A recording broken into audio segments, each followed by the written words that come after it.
Hi friends, அஸ்ஸலாமு அலைக்கும். Welcome to Tanseha kitchen. நிறைய பேர் நினச்சிப்பீங்க வீடியோ இவ்வளோ நாள் வரவே இல்லைன்னு சொல்லிட்டு. கண்டிப்பாக இன்ஷா அல்லாஹ் தொடர்ந்து வீடியோ இனிமேல் வரும். மறக்காமல் நம்மளோட சேனலை சப்போர்ட் பண்ணுங்கள். இன்றைக்கி நம்ம என்ன டிஷ் பண்ண போகிறோம்னு பார்த்தீங்கன்னா, காடை ஃப்ரை எப்படி பண்ணுறதுன்னு பார்க்கலாம். அதுக்கு முன்னாடி நம்மளோட சேனலை சப்ஸ்கிரைப் பண்ணாதவங்க சப்ஸ்கிரைப் பண்ணிவிட்டு பக்கத்தில் உள்ள பெல்லைக்கான கிளிக் பண்ணி அதில் ஆளுங்கிற ஆப்ஷனை கொடுத்தீங்கன்னா நம்ம போகிற ஒவ்வொரு வீடியோவும் நோட்டிஃபிகேஷனாக வரும். இப்போ வாங்க வீடியோக்குள்ளே போகலாம். இப்போ காடை ஃப்ரைக்கு தேவையான பொருள் என்னென்னு பார்த்துடலாம். காடை ஃப்ரைக்கு நான் 5 காடை எடுத்து வச்சுருக்கோம். அதுக்கு தேவையான மசாலா பொடி பார்த்துடலாம். தேவையான அளவு உப்பு எடுத்துக்கோங்க. நாங்கள் 2 டேபிள் ஸ்பூன் உப்பு எடுத்துருக்குது. 3 டேபிள் ஸ்பூன் மல்லித்தூள், கரம் மசாலா 1 டேபிள் ஸ்பூன், மிளகாய்த்தூள் 2 டேபிள் ஸ்பூன், மிளகுத்தூள் 1/2 டேபிள் ஸ்பூன், சீரகத்தூள் 1/2 டேபிள் ஸ்பூன், மஞ்சத்தூள் 1/4 டேபிள் ஸ்பூன் சேர்த்துக்கோங்க. தயிர் 1 கப் எடுத்து வச்சுக்கோங்க. இதுதான் தேவையான இன்க்ரீடியன்ட்ஸ்.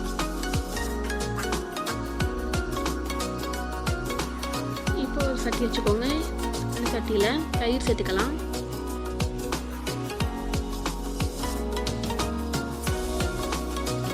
மிளகாய் தூள் சேர்த்துக்கோங்க.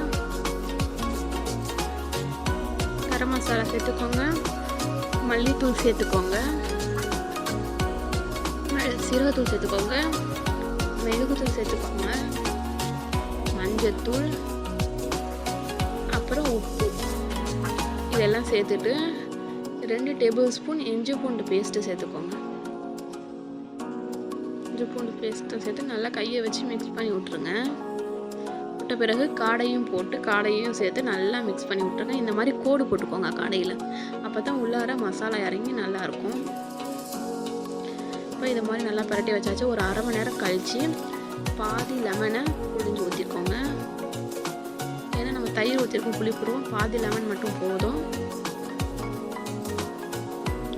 கார்ன்ஃப்ளவர் மாவு, சோள மாவு வந்து ஒரு 5-6 டேபிள் ஸ்பூன் சேர்த்துக்கோங்க. சேர்த்துட்டு இதையும் மிக்ஸ் பண்ணி வச்சுட்டு இப்போ ஒரு கடாயில் எண்ணெய் ஊற்றி, எண்ணெய் நல்லா சூடான பிறகு காடை நம்ம மிக்ஸ் பண்ணி வச்சோம்ல அந்த காடையை சேர்த்துக்கலாம்.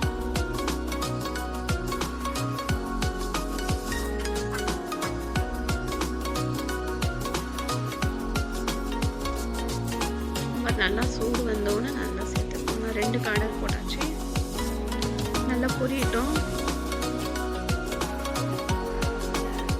இந்த மாதிரி நல்லா வெந்தும் நல்லா கலர் மாறணும்.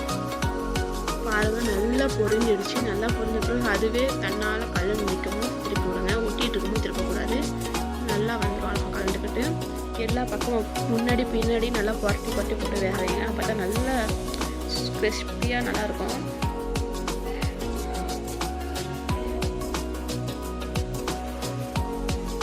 பாருங்கள், வெந்துருச்சு, எடுத்தாச்சு. சூப்பரான காடை ஃப்ரை தயாராகிடுச்சு.